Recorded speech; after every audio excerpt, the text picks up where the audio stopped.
Hi, and welcome to another episode of the Consulting Trap. I'm your host, Brian Maddox. Today with me is Gideon Rubin from Website Z. Welcome, Gideon. Hi, Brian. I'm really happy to be here today. Awesome.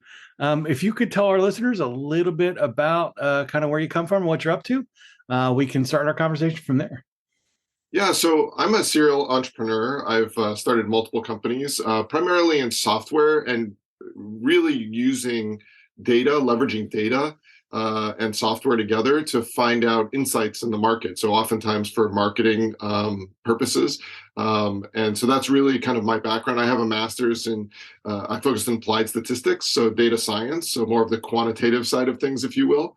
And then I've done multiple startups, including for Young and Rubicam, the Washington Post, some larger companies out there, but primarily in kind of the marketing technology world. So as you go through the process of, I don't want to talk about evaluating startups because that's its own, set of things. But as you go through the process of helming one of these things, how do you get the first couple of clients? How do you get that off the ground? I mean, it sounds like, as a data person, you're gonna drive with that most like. Yeah, so I typically start as a data-driven person, sort of top down. So is there a market opportunity? Who are the players? Building lists, the typical stuff that people would do. But at the end of the day, it does come down to, how do you get those first couple of customers?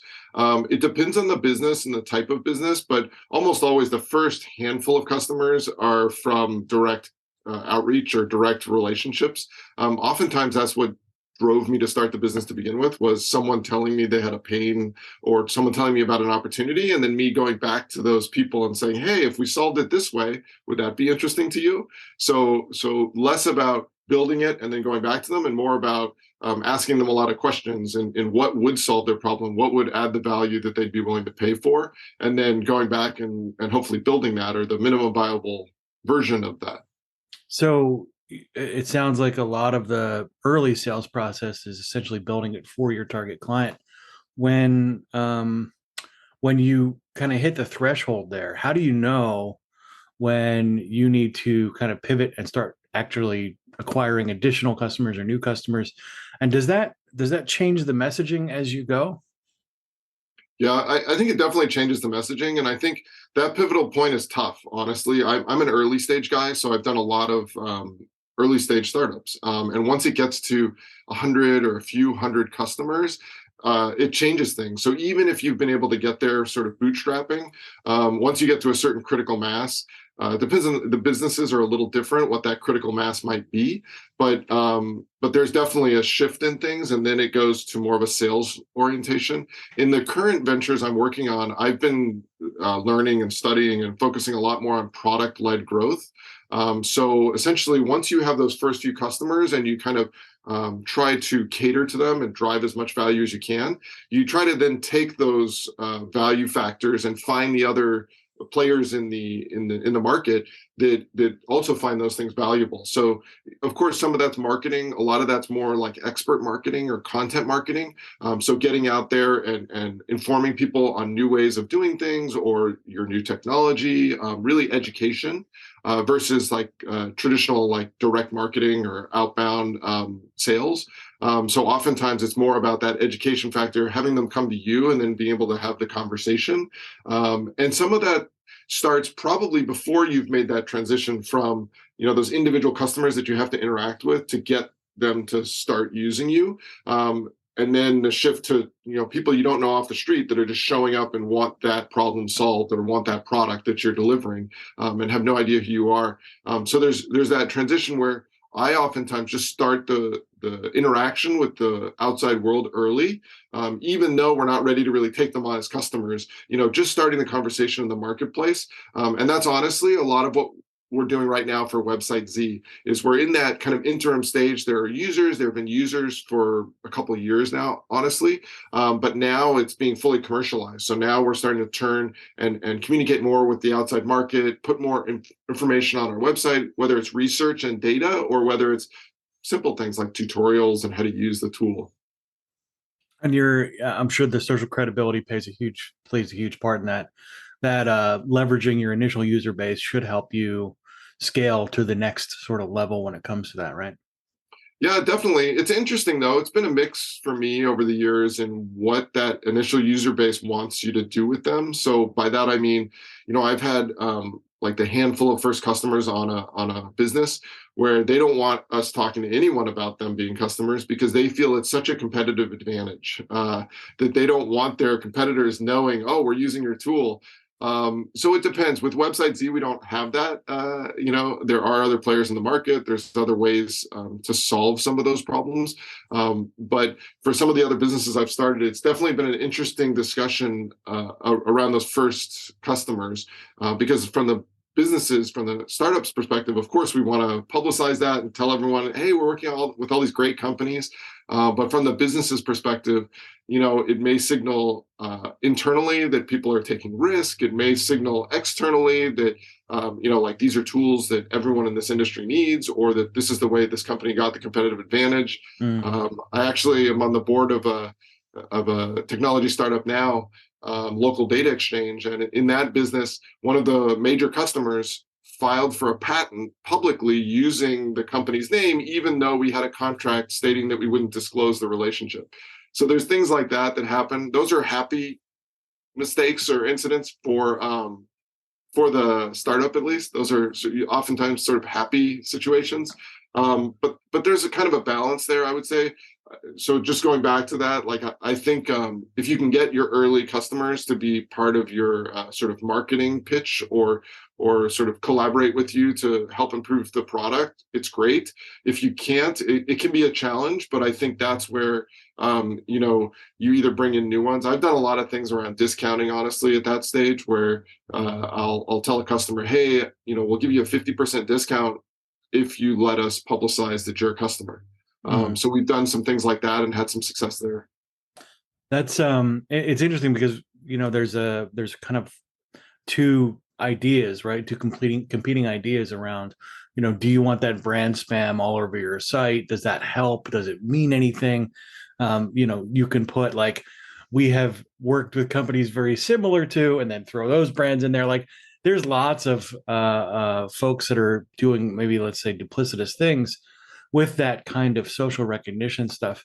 Um, so moving past that as a brand sort of concept, or as a way to get you from point A to point B in terms of going from those initial clients to the second tier, maybe even the third tier stuff.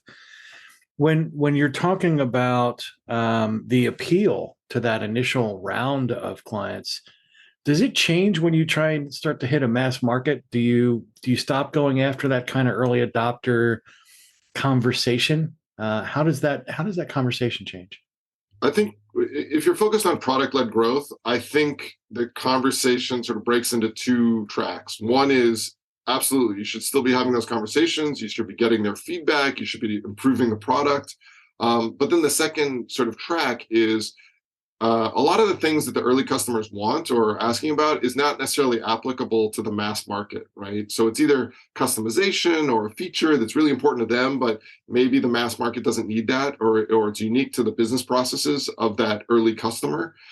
So that's where you have to have that second track thinking in terms of like, how does this apply across a broader audience? We honestly use focus groups oftentimes, whether it's formal focus groups with like a focus group provider, or whether it's our own version where we'll send out an email to like literally thousands of, we've done this in different segments, but like, let's say thousands of developers in a very specific technology. And then we just interview them and ask them questions to understand, what's important to them and what's meaningful. So we've done that. I've done that, dozens of times over the years to help guide that next level of growth, because that's where, the early customers may be really excited about some bit of functionality that they get. But then the next stage of customers, they're not willing to wait or tell you all the things they want or need. They just want to, do you have it or not? Like, can I sign up and use it or not? Because they're not the same as the early adopters. They're not willing to kind of play it out further or help you build your solution. So that's where there is a difference, and we use focus groups to sort of jump that hurdle of how do we get to the mass market, and how do we really understand the mass market without having the mass market necessarily as customers right out of the gate. So that's how we kind of jumped that. And then we can talk to the mass market by using the focus group insights versus just using the early adopter insights, because that's where there is a bit of a disconnect in those segments of the market. Right. I mean, everybody's going to have their sort of pet need or pet desire in that early adopter stage where it's like, yeah, but the use case for this is a use case of one, right? So Yeah. how do you prevent the product along the way or the solution along the way from sort of losing its soul in that space, though, right? Because you get a little bit of that too. You get the, well, we're going to go to a mass market approach, and now, um, yeah, we can make more revenue, but we're losing all of those sort of important key stakeholders that we had in the very beginning. How do you kind of mitigate those two sort of sometimes oppositional forces? Yeah, so sometimes you can't. That's the, I guess, one answer. I've had that more times than I'd like to admit. And the way this really looks in the real world, people talk about this all the time, but it's talked about a little differently, which is, for example, if you have a consulting firm or a solutions company and you're trying to transition to a SaaS company, right? Because even though in the beginning you always wanted to build a SaaS company, you had those first few customers and you developed a product around them and solved their problems. And now when you go to a SaaS company, instead of that sort of development for hire or solving that one customer's problems, it's a whole different game, and it's a whole different business, and there's all these differences in it. So my answer to that is those early customers, they get used to and programmed to, like, oh, we have feedback. They take that feedback, they make new product out of it, right? The other scalable customers don't expect that at all. In fact, some of them want you to tell them what they should be adding or features they should be using. So it's a very different kind of mindset and interaction. And like I said, just being honest, a lot of times it doesn't translate. Like, you can't scale to that next level because you've got the wrong feedback loop in place. And that's where I kind of look at the focus groups as one way of sort of jumping that hurdle. But that's kind of one direction. But the other side of that is, in order to do your best to sort of make that leap there, I think it's always about that feedback loop. It's always about talking to your customers as much as you can. I think we do a lot of things around sort of, oh, you want that feature? Well, would you pay this much for it? So even to the point of, like, those early customers paying for development work to get the new features or function. Sometimes we don't even charge them. We just want to understand the value to them. Like, is it really worth paying? Okay, then we'll build it for free. So things like that, are very valuable. And then also just asking the question, one customer asked for it, we'll build it for you if you pay for it. And then we'll ask the other customers, hey, is this interesting to everyone else? And if we get kind of agreement, then we just build it, right?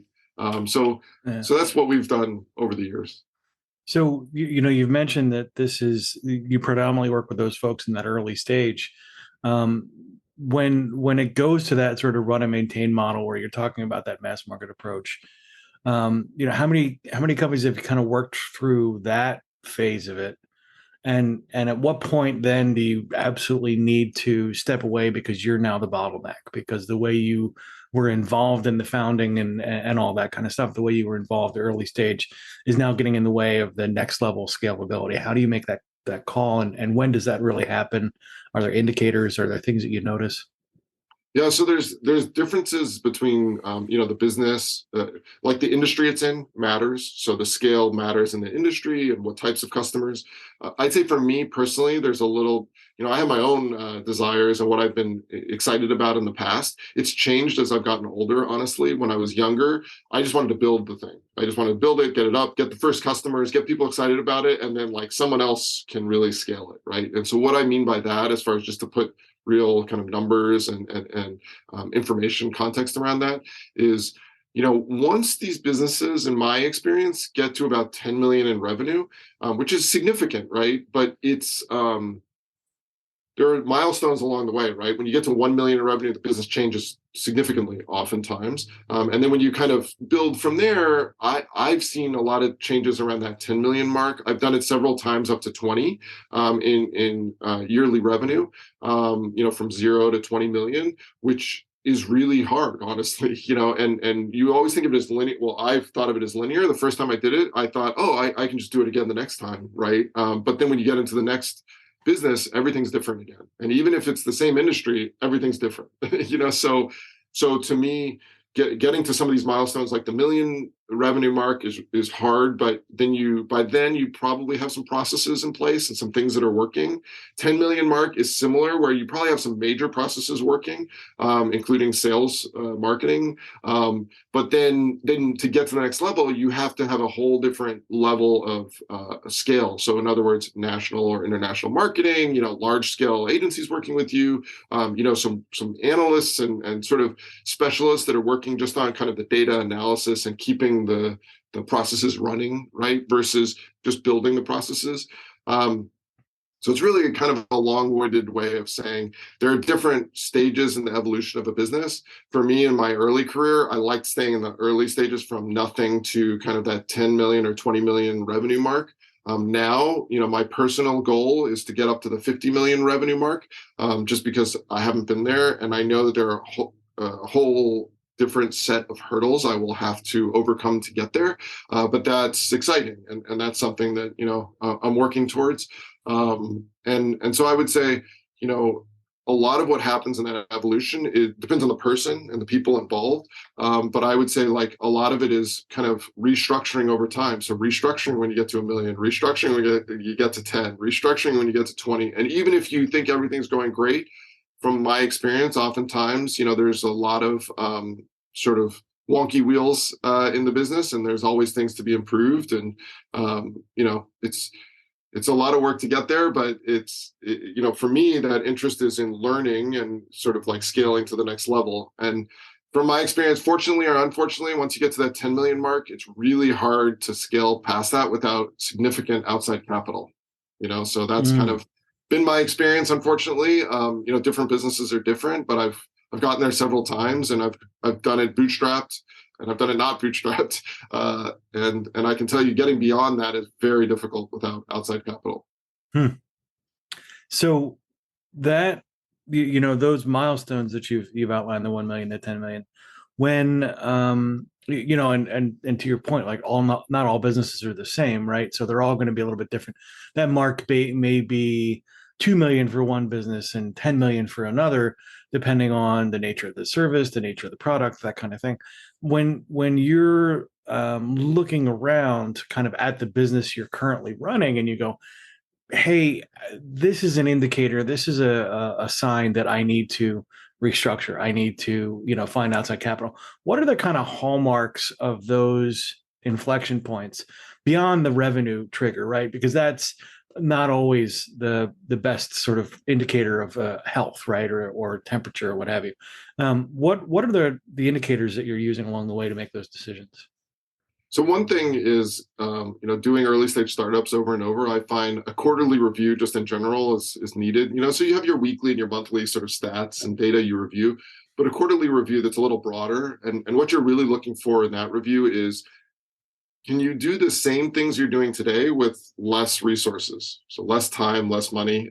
Because if the answer is no, then that's when you might want to start looking at restructuring. Because if there's still growth in the business and you can't bring down sort of the resource allocation to support the old business, then there's probably something off. Because typically as you're growing, you have to spend a lot of extra resources to just grow and learn and make mistakes and everything else. So you need to kind of consolidate those gains over time. And we look at that in early stage companies because everything's moving so fast on a quarterly basis. A larger company, it's more like a yearly basis, right?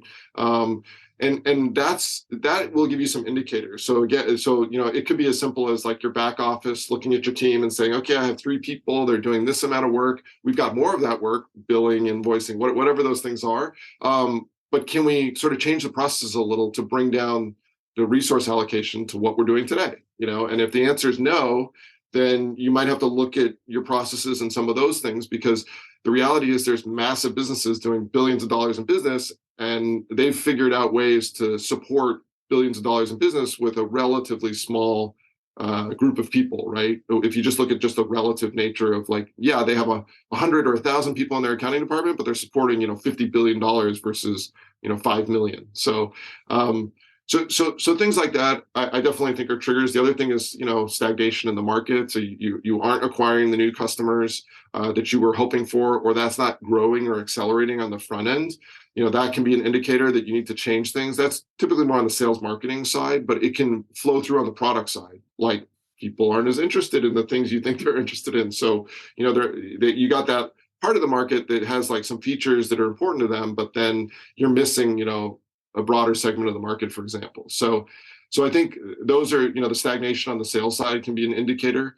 For me, I, I think most of the people should be enjoying what they're doing in the business itself, which means that sometimes you can tell by people's attitudes, just internally. If people are getting sort of bogged down and frustrated, sometimes that's a time to look internally and see both how you can reposition people, because sometimes they just need a change, and also, sometimes people are bearing more than their fair share of the brunt of the business, and things need to be reorganized a bit so that doesn't happen. So that's kind of, I can get into all the sort of theory stuff of the Deming theory of management and some of those more specific things, but I don't know, unless all your listeners are very nerdy, I don't know that that's as exciting to them as it is to me.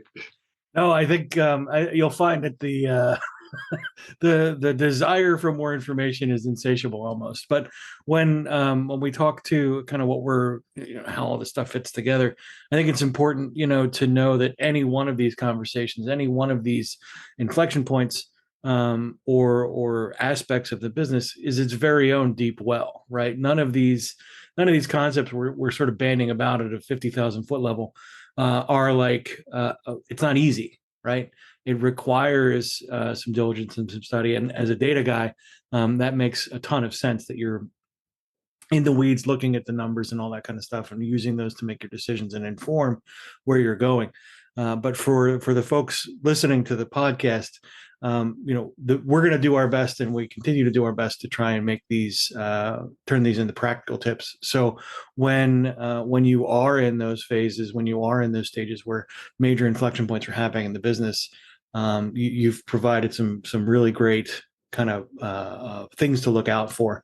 So that leads me to the sort of natural next questions, which are, in your journey, what are the three biggest things you've picked up, skill or knowledge or tech wise, that have made just all the difference in your path?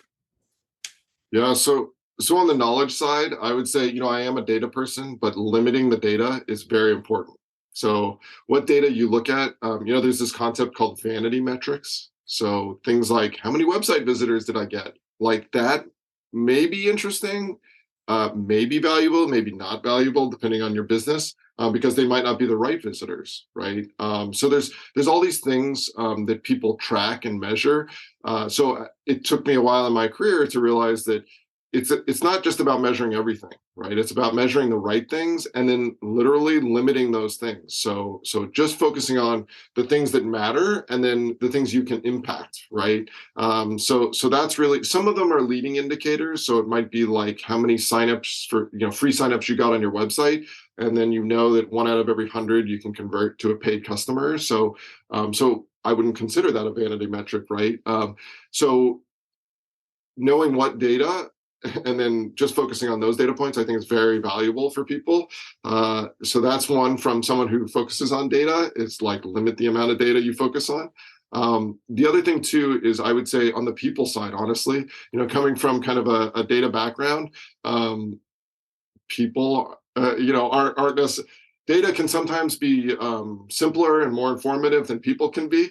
And so I would say that, learning how to interact with people has been a big growth area of my career personally. I'm still learning tremendously, but it's an area that I think people don't talk about enough. You hear people talk about all the time, like STEM, you need more STEM, you need more math, you need more computer science, all this kind of stuff. But honestly, especially in the world of Zoom and remote everything, I think that interpersonal and people skills is extremely valuable, and something that I continue to learn how to interact with people, the best way. Let's see, the third thing, I honestly, this is something I learned relatively early in my career, and I constantly reminded myself of, but it's sort of like the easy button. I think there is an easy button, and I think a lot of people, it can be uncomfortable to use the easy button. So what's the easy button, right? The easy button is finding people that you can get access to that already know the answers to what you're trying to find out. So that means networking your way into some expert that might have the answers, networking your way into a network that might give you the right customers, the right vendors, whatever those things are. But there are people in your industry that already have the answers to a lot of the questions you have. Don't be afraid to reach out to them. Don't be afraid to go after them in the market, at conferences, whatever it is, to ask the questions. I've done that for years and approached all those speakers, and I call them the talking heads, at the events, and sort of like the industry experts. But don't be afraid to reach out to them and ask them the questions that you want to find the answers to. So whether it's about a growth phase in your business, or whether it's about the industry you're working in, there are a lot of experts out there that have a lot more experience than we do. And I think going to find the easy question and answer with them is something that's been very valuable to me. I can't tell you how many times I do it every day, honestly, almost every week, every day, where I'm reaching out to a tax expert or a law expert or whatever, and just asking them a quick question. And it can save you huge amounts of time and energy. But it's one of those ways of just getting yourself out there. But it's also it's a pretty simple solution versus doing days and days of research on different things, or bumbling your way around and just trying to figure it out yourself. So those are kind of the three things I would point to as kind of important learning experiences through my career. Awesome. I think, and every one of those I can relate to, specifically in the work that I've done, for sure. So, Gideon, before we wrap here, I want to make sure we give you a chance to talk about kind of where you're going and who you want to talk to and how they should reach out to get a hold of you. Yeah, so I'm a serial entrepreneur. I work on multiple companies at the same time. Actually, I invest in businesses as well. I would say, right now I'm focused on Website Z, which really allows you to track the website visitors that come to your site. We spend a lot of money on marketing to bring people to our websites, and then if they just disappear, you have no way of sort of engaging with them. But knowing who they are, what companies they come from, can be very valuable to allow you to reach back out to them and engage. So that's really what Website Z is all about. And we really built it because we had issues. There are some solutions in the market that solve part of the problem, but we had issues integrating them with our tech stack. So in other words, we use WordPress on our website. We use different CRMs in the back end. We use Pipedrive, among others. But integrating all those pieces and then getting that data and being able to reach out to them was a challenge for us. And so we really developed Website Z to solve that problem of who's visiting our website and how do we engage with them. And so as far as kind of, for me, that's a very powerful piece, again, because of the sales and marketing stack can be a beast for most businesses. And it can be very valuable to sort of pull the leads all the way through. And that's what we are focused on with Website Z is sort of that full cycle of going from, the outbound and awareness to pulling them in and then actually closing the sale. So, yeah. Awesome. I'm listening to it and I'm going, our stack's a little complicated. So I can totally relate to where that is. So should they be finding the Website Z website and filling out contact forms there to get a hold of you, or do you want them to find you on LinkedIn, or do you have email that you prefer to use? Yeah, so you can find me on LinkedIn, Gideon Rubin. You can also reach out to Website Z, which is just websitez.com. There's a forever free plan, so people can sign up, try it out. Hopefully they'll love it, and use it as long as they're a smaller company as far as the volumes. And if they're a larger company, they can try it out for free also. And if they love it, then we hope they use it. Right. So please reach out. I'm also, of course, on Twitter and kind of the normal social platforms, but to be honest, LinkedIn is oftentimes the best. They're all decreasingly normal these days, right? Just put it to that general inbox that handles all my spam. Yeah, there you go. So Gideon, I want to thank you so much for being on the show today. It's been awesome. I think our listeners are really going to be delighted with the things you had to share. Thank you so much for your time.